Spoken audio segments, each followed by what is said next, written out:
30 глава притчи, 24 по 28 стихи. Вот 4 малых на земле, но они мудрее мудрых. Муравьи — народ не сильный, но летом заготовляют пищу свою. Горные мыши — народ слабый, но ставят домы свои на скале. У саранчи нет царя, но выступает вся она стройна. Паук лапками цепляется, но бывает в царских чертогах. У этих 4 тише, Эдик, надо меня слушать теперь. У этих 4 малых есть что-то общее. Вы знаете, почему их назвали малыми? Потому что что-то у них общее есть. И то, что у них общее, не самое лучшее, не самое положительное. Не только потому, что они маленькие, а потому, что у них проблемы, потому что они немощные. Можно сказать, что они какие-то, по какой-то мере, обделенные, или какие-то, в каком-то плане, ущербные, да, у них какие-то, они слабые, маленькие, немощные. Ну, если будете сравнивать муравьи с слонами, допустим, или есть серьезные животные в лесу, но эти малые, действительно малые по всем планам, они немощные, ущербные, но слабые. То есть нету шанса у них вообще состояться, нету шанса у них вообще что-то доказать, нету у них минуса больше, чем плюсов. У них слишком много негатива, они слишком немощные, беззащитные. Давайте еще раз сейчас пройдемся. 24 стих. Вот 4 малых на земле, значит, хуже них уже нет. То есть самые низкие, самые приниженные, самые ущербные, которые есть. Но, благодаря мудрости, чего они добились. Но, народ не сильный. Это мало сказано, не сильный. Будем сравнивать его с слоном или тигр или что-то такое, или народ абсолютно не сильный. То есть ничтожный, можно сказать, муравей, слабость. Так? Теперь 26 стих. Горные мыши. Народ слабый. На горе, что можно там найти? Народ слабый. Мыши. Следующее. Саранчи.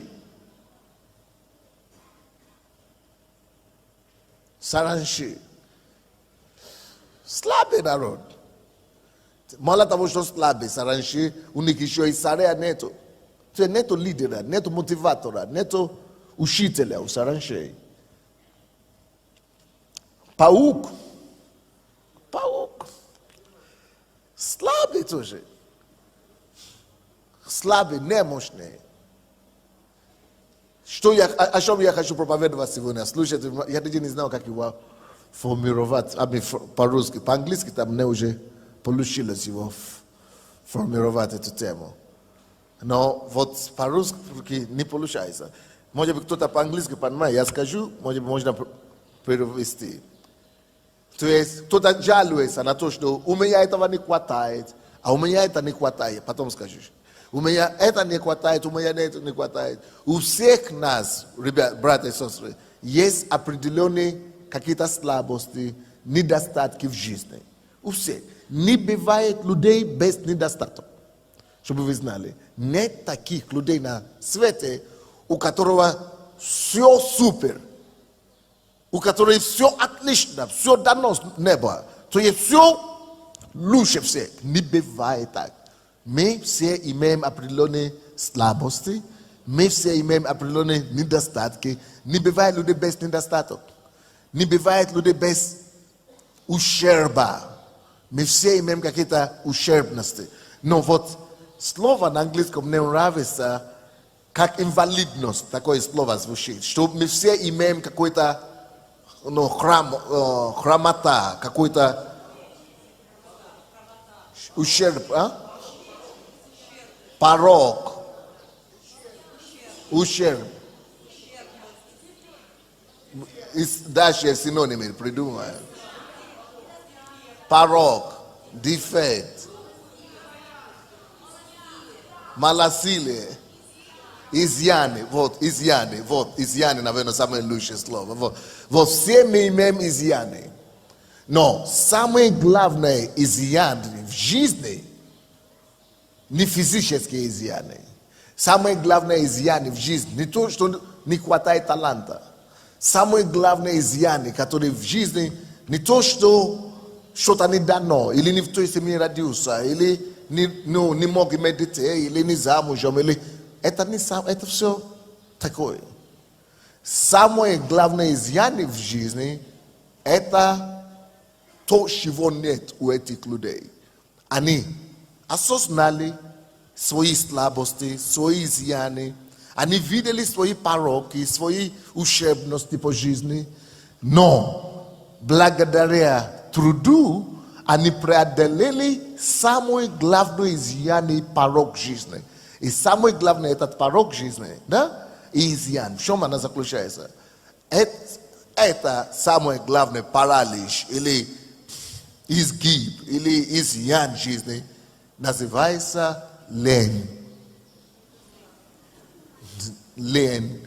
Это не только недостаток. Я хочу какое-то слово, которое сильнее, чем недостаток. Я хочу какое-то слово. Вот порок, изъяны жизни. Вот есть парализованные люди, да? И мы думаем, слепо или парализованный, без ноги, без руки, или инвалид. То есть он ходит по инвалидной коляске ездит, или слепой, или он маленький, или горбоват, или горбый, или глухой. Разные изъяны бывают в жизни, какие-то неприятности, какие-то вот такие физические, какие-то, и мы жалеем их. Так? Мы их жалеем, мы думаем, жалко человеку, без ног, или что-то такое, да? Разве у вас не вызывается какое-то сочувствие, когда вы видите людей без двух ног, или без двух рук, или без глаз, или без детей, без родных, или сирота, или бездомный. Вот такие изъяны есть в жизни, да? А я хочу сказать, что вот это все ничего. И самый главный изъян, который может быть в жизни человека, невидное оно. Это самые главные изъяны, которые в жизни есть, это невидимое. Это вот изъяны лени. Это лень, оно не видно. Но у тебя может быть две ноги, две руки, две головы, если хочешь. Или большая голова, или что угодно. Пускай родился в царе, в царском дворе, или родился у миллионеров, или у богатых, или у царя, или у тебя все хорошо физически, двухметровый ростом, красивый, симпатичный. Но если вот это изъяна у тебя есть, разве вы не видите двухметровые, которые и бомжи? У кого-то двое ноги, двое руки, два глаза, все нормально, целый, полностью целый. А он валяется на улице. Самое главное изъян в жизни, чем нужно стыдиться, кого нужно жалеть, не того слепого, не того этого инвалида, не того, это самый, который на коляске. Это исправимо все. Самый главный изъян в жизни есть изъяны лени. Лень. То есть неспособности обуздать себя, дисциплинировать себя и так далее. Вот это то, что мы видим в жизни. В жизни этих людей. Давайте анализируем это местописание еще раз. 25 Muravi, что с него может получиться? Вообще, как он кушает? Как видит вообще? Глаза его вообще не видно. Не видны. Ноги вообще тоже еле-еле. Слабые такие. Но если уже такие, с такими ножками, которые по телескопам надо смотреть, чтобы ноги его видеть. А? Микроскопом, да. Под микроскопом надо смотреть, чтобы его ноги видеть. А глаза? Даже под микроскопом, наверное, еще и глаза не будут видны. И то вот такой, а кто-то из вас жалуется, что я маленький, или я какой-то слабый, или ты человек вообще. Если эти муравьи мог себе устроить жизнь, нет оправдания никому из нас. От без ног, без глаз, без ушей, без рук. Все равно ты уже царь, ты уже великий человек. Ты создан в образе и подобии Бога. Даже без рук и ног у тебя уже вложено и заложено все, весь потенциал, чтобы не жаловаться на жизнь, чтобы состояться без проблем запросто. И если у кого-то что-то не получается, и если кто-то говорит, не повезло, и не может быть, и не везет, я инвалид, я вот недостатка в этом, вот недостаток в том, вот в этом недостаток. Самое главное недостатка. Да, самое главное изъян, самый главный порок твоей, что есть настоящая причина твоей несостоятельности. Есть вот это дело. Лень. Нет оправдания. Ну, посмотрите, муравьи на самом деле. Что не видишь? Что не жалуется на жизнь. Не жалуется, что нечего кушать. Находит. Бог дает. Как это Бог дает? Когда ангелы приходят к нему. Он даже не молится Богу. Это ты молишься Богу. И ты еще и жалуешься, что Бог не дает. Ты сам, Бог дает ты сам. Ты все трудятся, дорогие. Эти птицы трудятся. И муравьи трудятся, поэтому не голодают. Представьте себе, что муравьи не голодают. А люди голодают. Как это понять? Боже мой, Бог соберили, как говорят. Бог помилуй.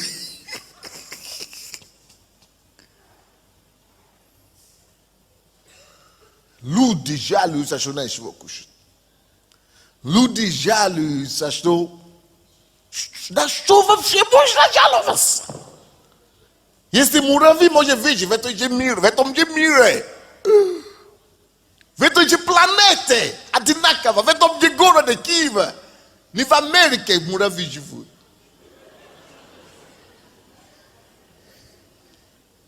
И в селе, и в городе, эти муравьи живут и не демонстрируют, не забастовку не объявляют никому. А? И все им хватает. Если я сейчас скажу, что некоторые муравьи мудрее некоторых из нас, кто-то обидится. Что как это меня вот обидели, с муравьями сравнили. А на самом деле, если по фактам смотреть, на самом деле, факт показывает о том, что какие муравьи получишь, дорогой, чем каких людей. Нет причин. А моя квартира нет. Слушай, ты человек, у тебя голова есть на плечах. А у меня папы нету, и мамы нету. Зато ты можешь вообще говорить. Муравьи даже слова не могу говорить, что я голодный. И не бомжи.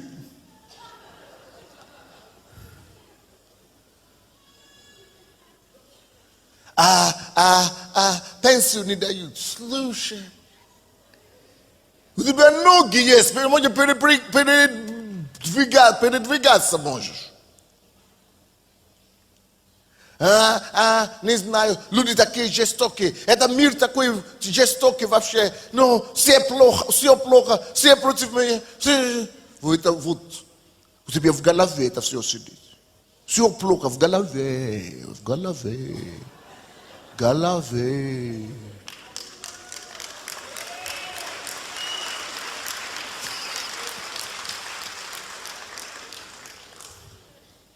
Поэтому Библия и Бог это и допустил, и пишет через самого мудрого человека Соломона. Говорит, напиши, Соломон. Иногда люди, которые я создал по моему образу и подобию, они такие, что некуда уже больше. Они меня обижают, они меня расстраивают, они меня расстраивают, они меня разочаруют, они меня подводят, они издеваются над моей благодатью. Я дал им и мой образ, и мое подобие, и славу мою, и способность говорить, и глаза видеть, и способность выразить свои мысли, и ум дал, и талант дал, и способность, Боже помилуй.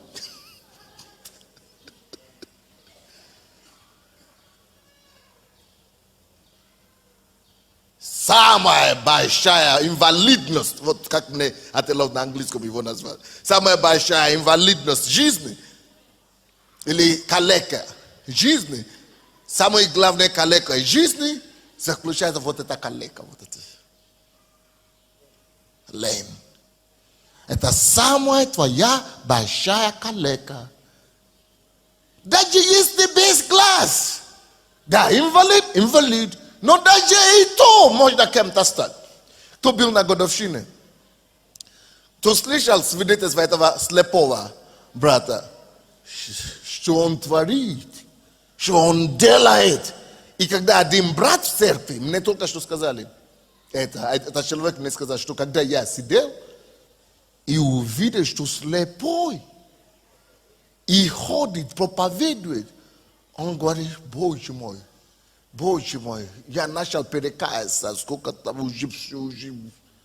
И говорит, Бог мне говорит, а теперь он лучше тебя, ты жалеешь, ты смотришь, что у него двух глаз нет, а передо мной он сильнее тебя, он тяжелее тебя, он весит больше тебя с двумя глазами, он круче тебя передо мною. А ты ходишь, пускаешь.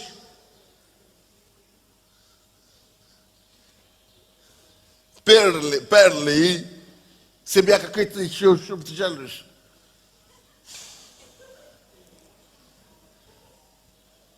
И он говорит, Бог мне так облегчил, я покаялся, что я дал Богу слово, что я обязательно найду деньги, буду зарабатывать. И найду деньги и куплю этому человеку машину. Этот человек сам, наверное, еще не в курсе. Оказывается, Бог уже кого-то мучает, Бог уже кого-то достает, чтобы тот пошел на работу, и чтобы не себе заработать деньги, купил машину, чтобы этому слепому, потому что он лучше тебя. А ты тут сидишь и жалуешься, почему у тебя не может получаться.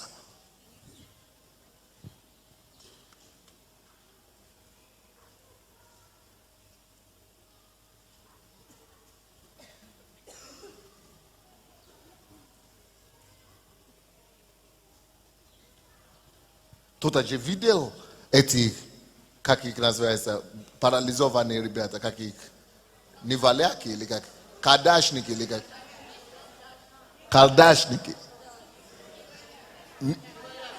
неваляшки. Не, те, которые были на годовщине, на сцене.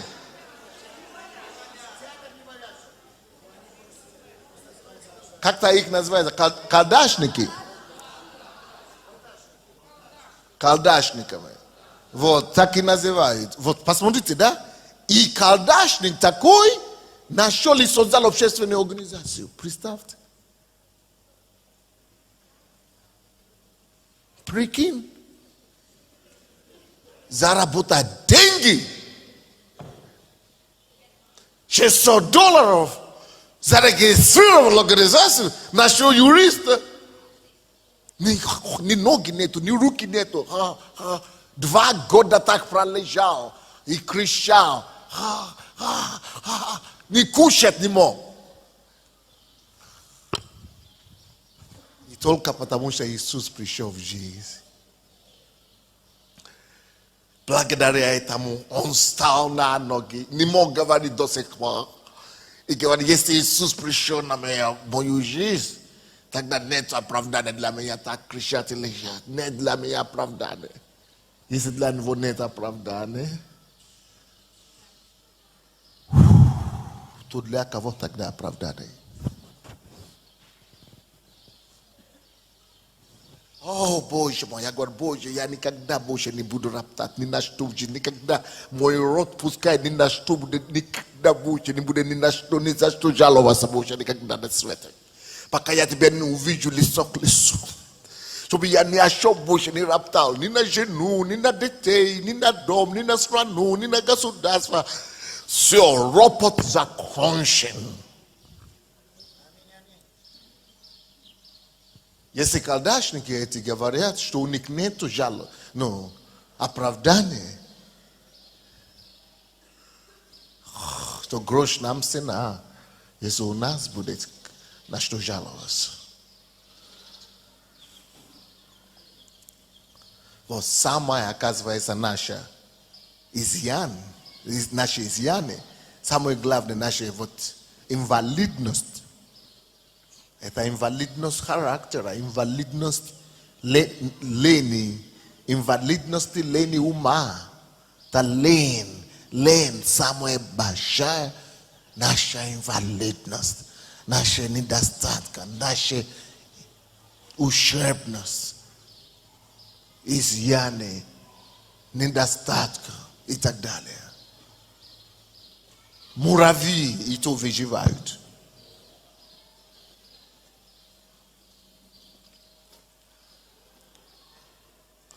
Муравьи народные сильные, но находят, ждут свое время, летом заготавливают себе пищу свою, летом заготавливают себе пищу.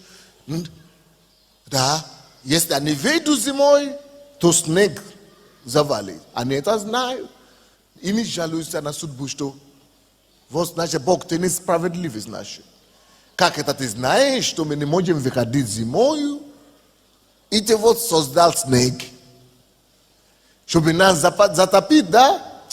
Не буду Бога верить, значит.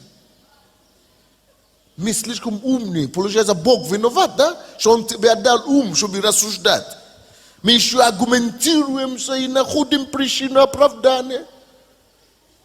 Всякие вот эти попытки искать оправдание, причины, вот эти все поводы, всякие. Это лукавство за это кроется. Лукавство.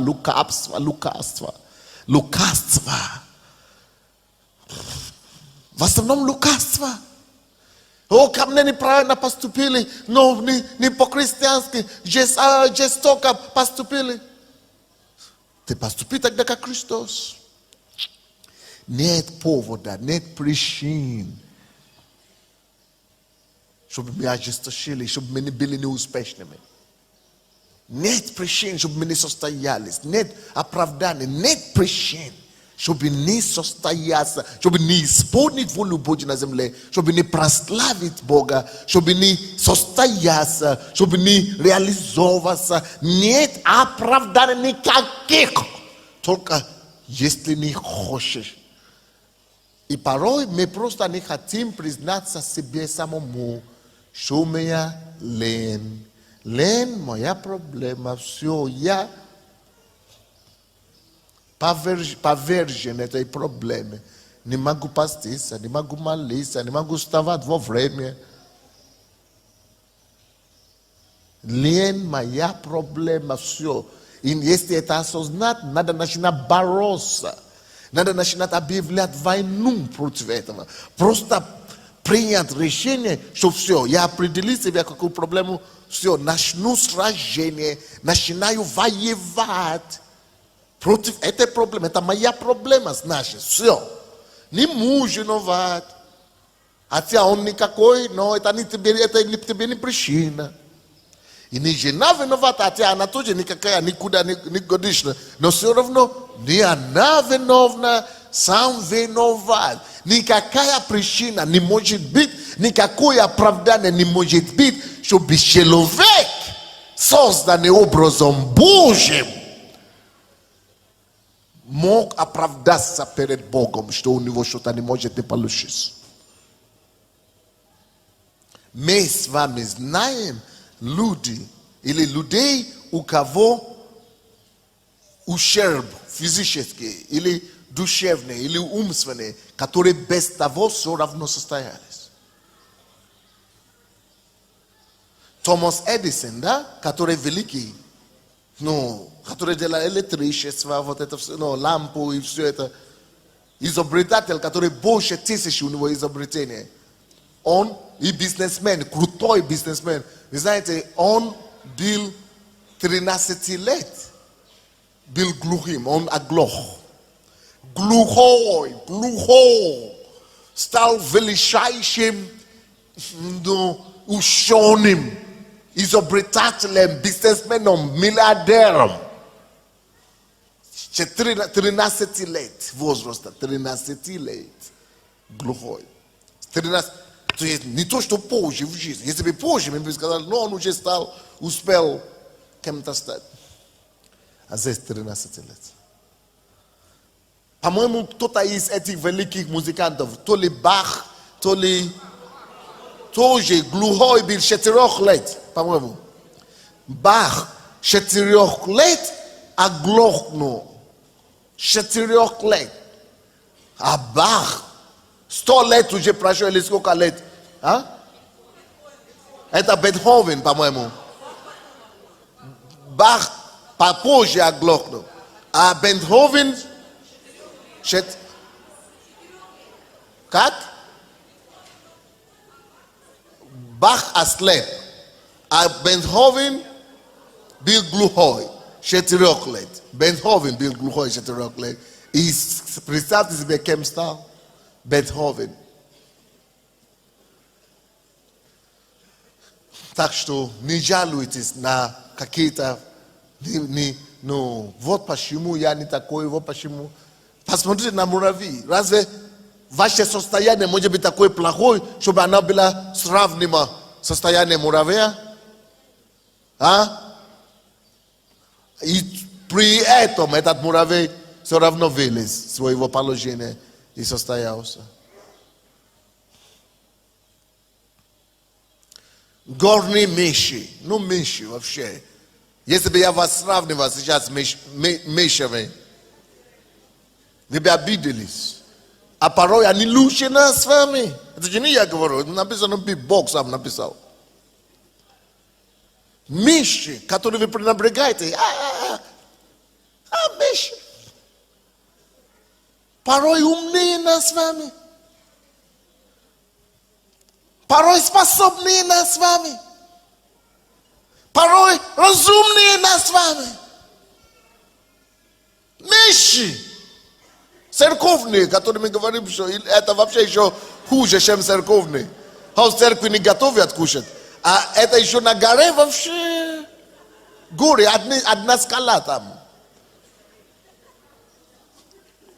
И то лучше. Я работу не нашел. Оправдание, это лукавая вещь. Мне сердце разбили, разочаровали, но предали. Кого не предают? У всех нас есть такие же. Вот тут на что вы жалуетесь, да? Со всеми бывает. Написано, что с вами случилось искушение не так иначе, как со всеми бывает. У кого нету какие-то предательства, разочарования, обиды, меня обидели. Давай, построй памятник на месте твоего обиды, да, твоей обиды. E bude paklon ne aceita e tomo pame tu. Sho te be abidel, ne abideli e abudu placa tete abide. E bude paklon ne aceita e abide. Sho te be abideli. Cavone abijai, tá? Tu se dit e fragil ji sobre o nem abidel. Não tu nem abidel, nem que tá dando nem to é planeta ji. Esse chelovek ne abide, tu sabe se be abide. Ele sudba va se abide. Oh, me nem ustroi, nem pavislo, nem ustroi sva. Resulta prishina. Bog живет в тебе. Все. Возьми бека рогами наконец-то. Праздни что-нибудь. Оживи себя, очнись. Не кого меня вести, не кого мне помочь. Но помоги себе. Разбуди себя самого. Ну. Толкай себе, не кому тебя толкай, толкай самого себя. О, но другим помогают. Я слышал, что кто-то кому-то помогли. Это самое, а мне не кому помочь.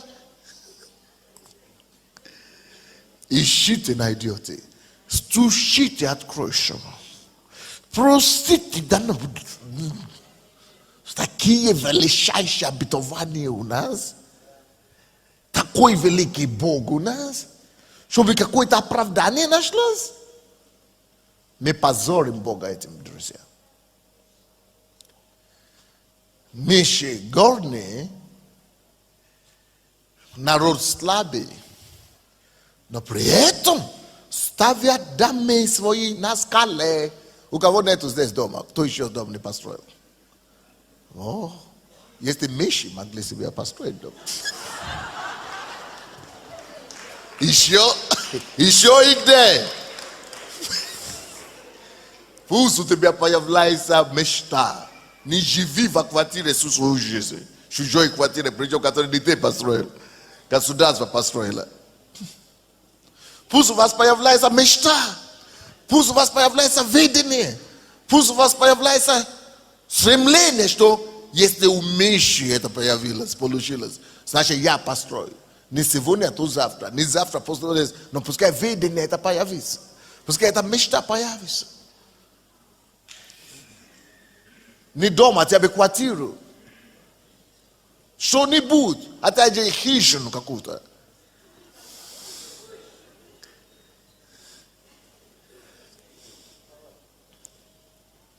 Никто не должен жаловаться о том, что ему нечего кушать. В этом мире это лень. Наша самая большая проблема – лень.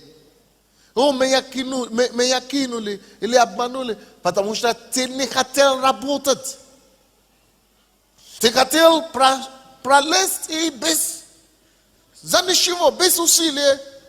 И те тоже хотели с малым усилием. И нашли друг друга. Хищник и что там? И жертва. Хищник и жертва. Потому что у того лень, и у этого лень. То побыстрее поглотит другого. Лень – это та вещь, против чего нам постоянно надо воевать. Нам постоянно надо вооружаться и бороться, и противостоять, и говорить себе истину, и признавать себе в том, что я не позволю это. Чтобы вы знали, лень – это вещь, которая присуща всем нам. Всем нам. Чтобы никто из вас так не смотрел на меня святыми глазами. Слава Богу, у меня этого нет. Кто тебе сказал? Кто тебе сказал? Кому говоришь? Рассказывай. Слава Богу, что она все у нас присуща. Потому что плод у нас все присущи. Нам всем надо по какой-то бороться, побеждать себя. Муравьи собирают и заготавливают пищу. Тем более у нас должно быть изобилие. Праведник оставляет наследство и внукам. У нас должно быть заготовлено, как летом они заготавливают. Лето наше, это наша молодость, это наша, пока мы дышим, пока мы сильны, пока мы имеем возможность. Надо заготавливать что-то для внуков также. Вот вызов вам.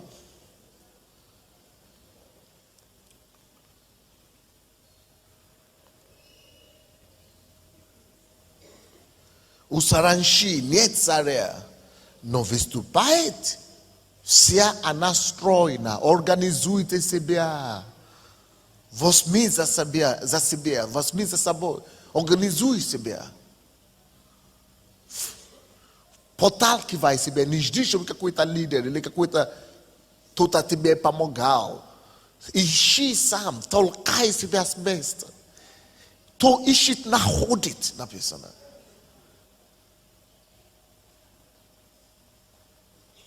Не обязательно иметь, у меня некому помочь, не обязательно иметь кому помочь. Вы знаете мою историю. Я начинал жить сам, самостоятельно, без отца, без матери, без родственников, сам, в каком-то забитом селе, знаете, 15 лет. 15 лет, это 15 лет. Кому здесь 15 лет? 15 лет сам, без никого. Сам себе посылал в школу с 15 лет. Старался, завел хозяйство, 3 хозяйства в селе. Дисциплинировал себя, чтобы сдать экзамен. Смог сдать экзамен, потом 19 лет уехал вообще со своей родины. Сам. Когда, если вы победите вот это чудовище, который называется лень, этот враг лени, вы чего добьетесь в жизни? Нет ничего невозможного вам в этой жизни. Просто нет ничего, чтобы не получилось бы у вас. Надо развить в себе трудолюбие, способность любить трудиться, толкать себе, организовать себя. Саранчи, оказывается, у них нет начальника, но они идут стройно. Муравьи, между прочим, тоже идут стройно.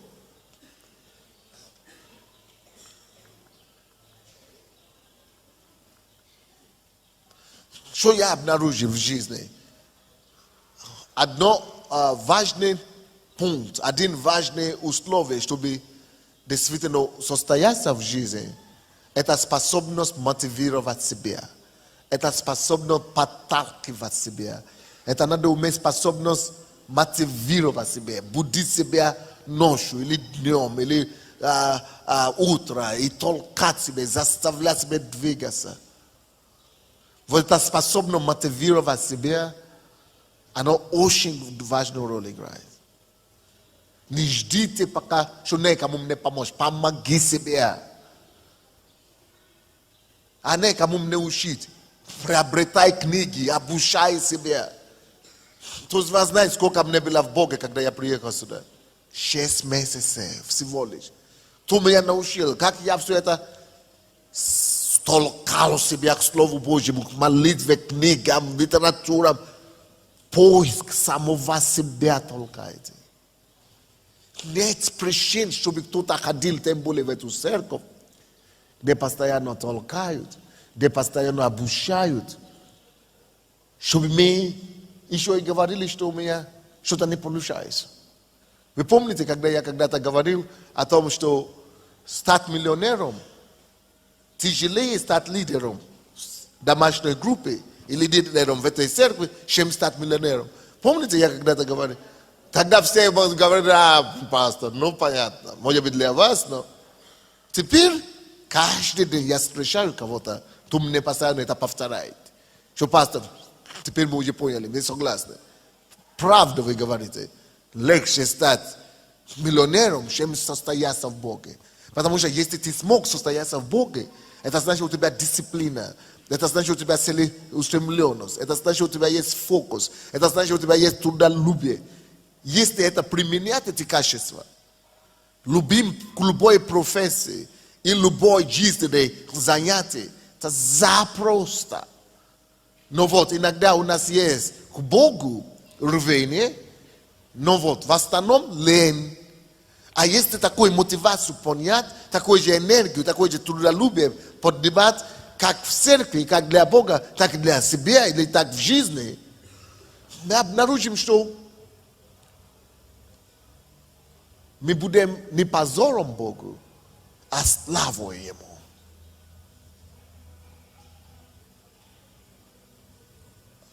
Итак, самая главная инвалидность жизни, самый главный порок жизни, самый главный изъян жизни – это изъяны внутри, которые никто не видит. Не жалей кого-то, а когда тебя надо жалеть. Сначала жалей себя сначала, а потом будешь жалеть других. Иногда мы смотрим на каких-то людей, которые немощные. И мы думаем, о, немощный. У тебя есть больше немощь. И эта немощь называется лень.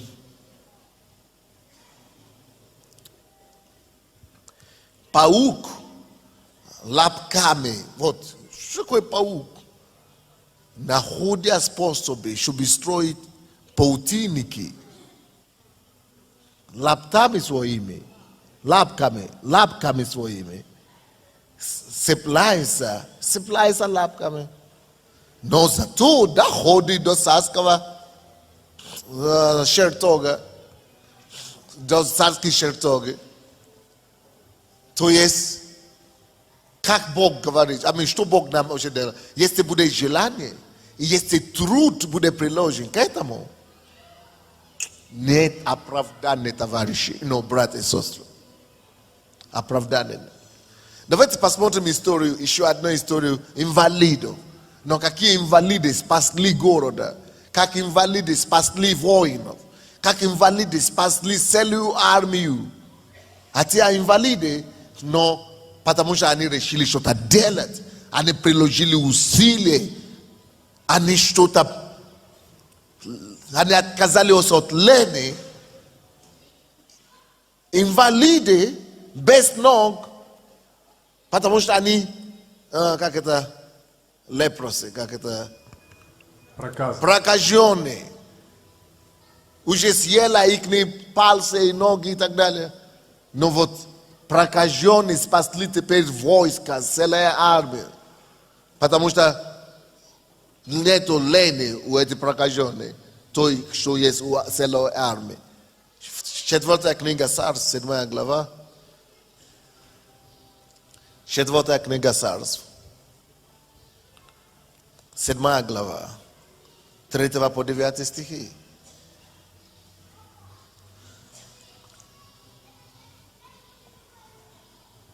Четыре человека прокаженных находились при входе в ворота, и говорили они друг другу: что нам сидеть здесь, ожидая смерти? Если решится нам пойти в город, то в городе голод, и мы там умрем. Если же сидеть здесь, то также умрем. Пойдем лучше в стан сирийский. Если оставят нас живых, будем жить, а если умертвят, умрем. И встали в сумерки, чтобы пойти в стан сирийский, и пришли к краю стана сирийского. И вот нет там ни одного человека. Господь сделал то, что стану сирийскому послышался стук колесниц и ржание коней, шум войска большого. И сказали они друг другу: верно нанял против нас царь израильских, царей хиттейских и египетских, чтобы пойти на нас. И встали и побежали в сумерки, и оставили шатры свои, и коней своих, и ослов своих, весь стан, как он был, и побежали, спасая себя.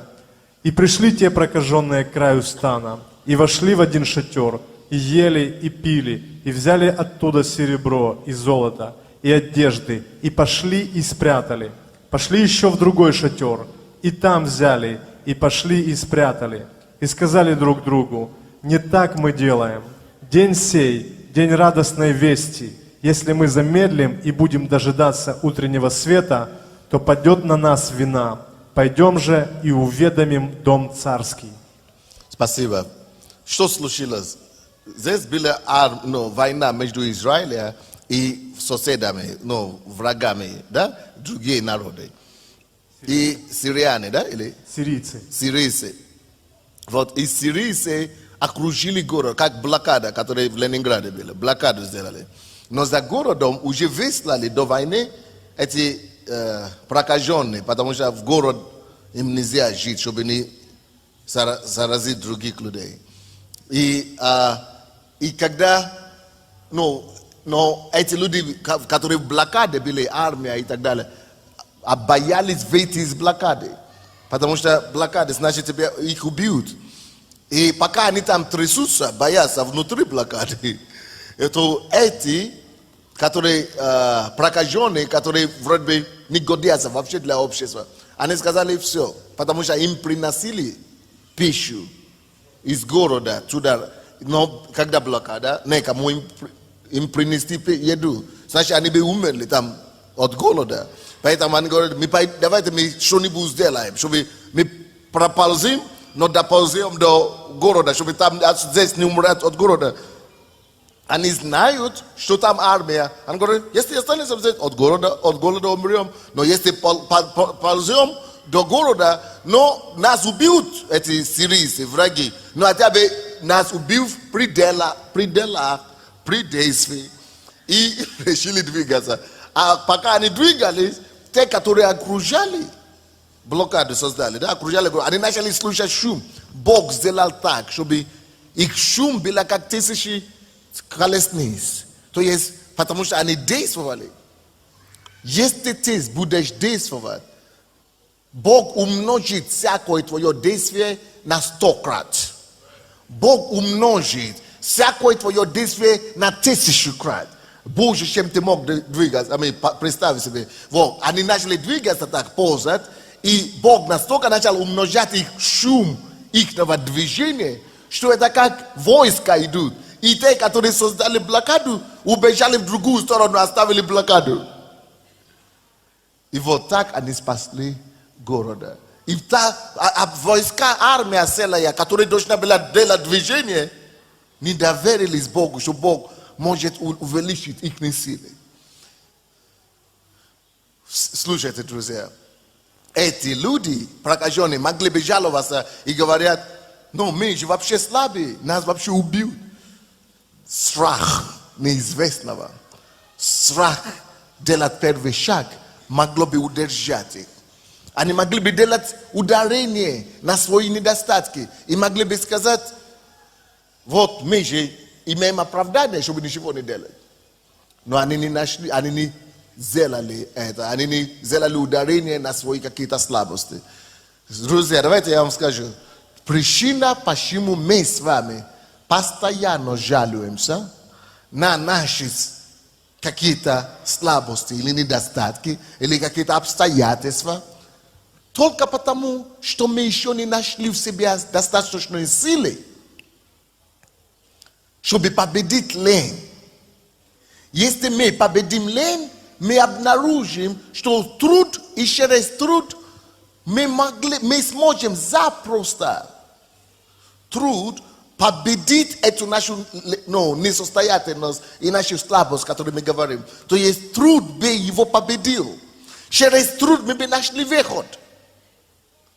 Вот женщина, которая написала для слепых, вы знаете, что слепые уже считают, да?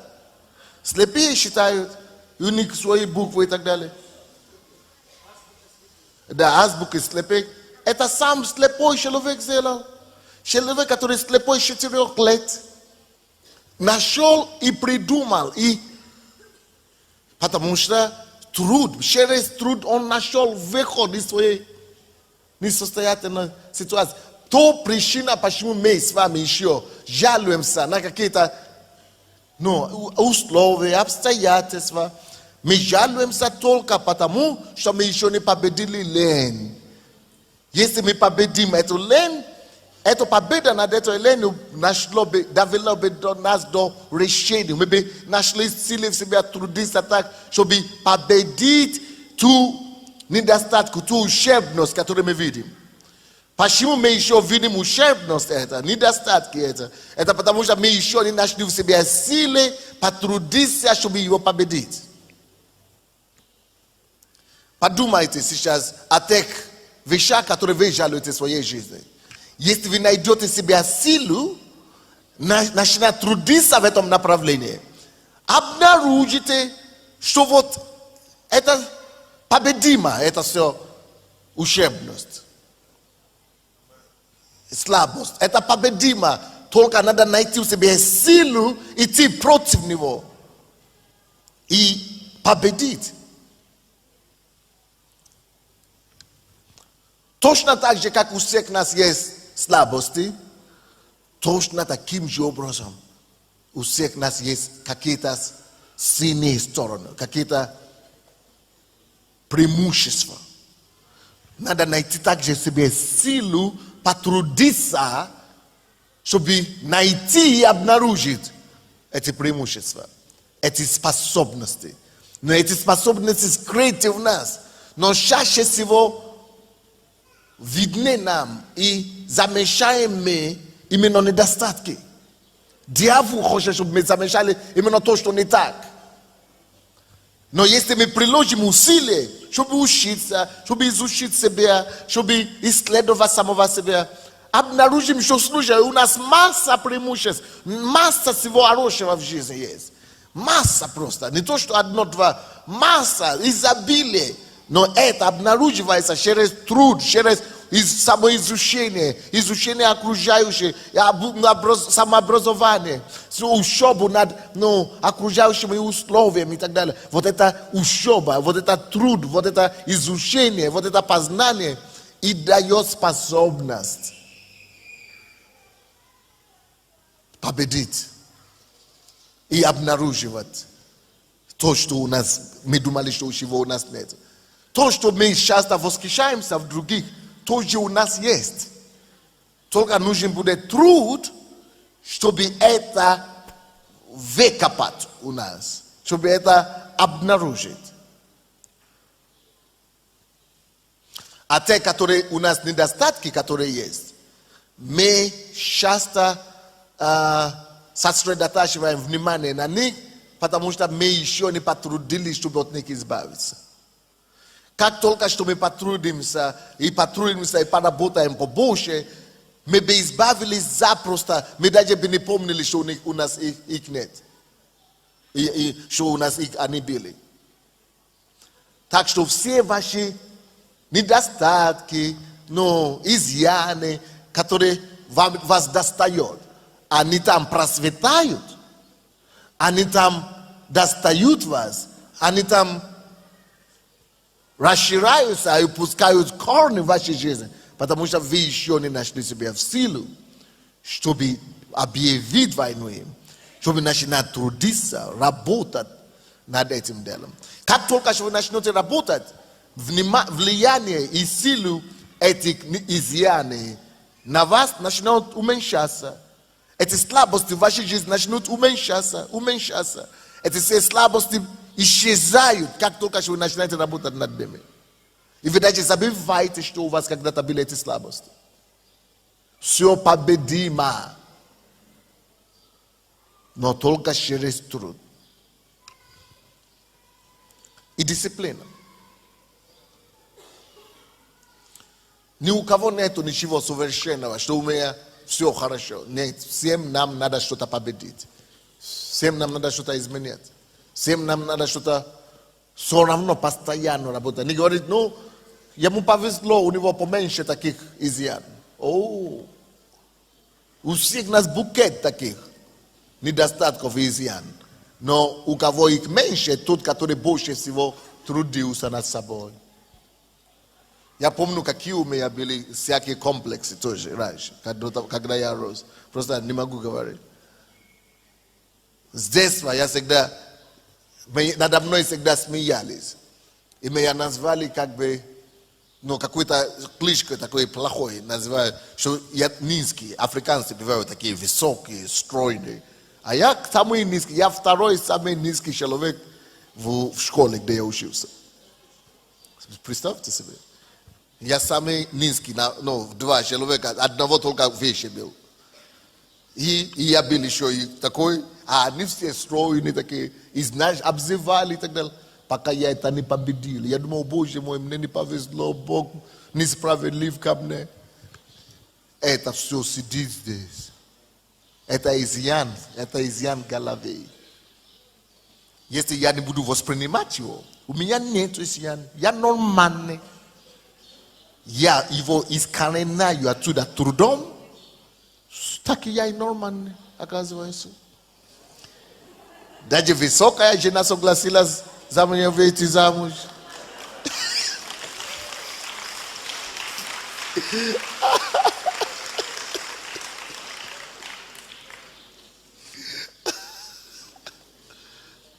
Сколько бывает изъян? Допустим, у меня ноги, у меня как это? Пластоскопия, да? И пластоскопия, да, пластоскопия, да? Плоскостопие. Плоскостопие.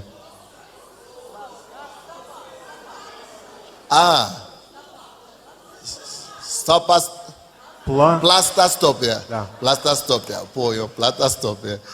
То есть, у меня это пластостопия, и я всегда думаю о том, что, ну, потому что меня не брали в армию, я не знаю, здесь берут в армию. Вот у нас тоже не берут в армию. Я говорю, о, вот я не мужчина, значит, не берут в армию. То есть, дефекты, недостатки и, ну, менталитет. Ты принял это в себе, посадил. И надо было работать, что я нормальный. Дьявол может указать пальцем на любое, что у тебя есть, даже преимущество. И начнет тебя гнать, тебя гонит. И ты будешь жалеть, будешь плакаться. Но смотрите на муравьи, смотрите на саранчи, смотрите на мыши, смотрите на пауки. И поймите, что все у них нормально, они на Бога не жалуются. Тем более я, создан на образ и подобие Бога, я классный. Я удивительный сотворен. Я классно сотворен. И я буду жить и прославлять имя Господа.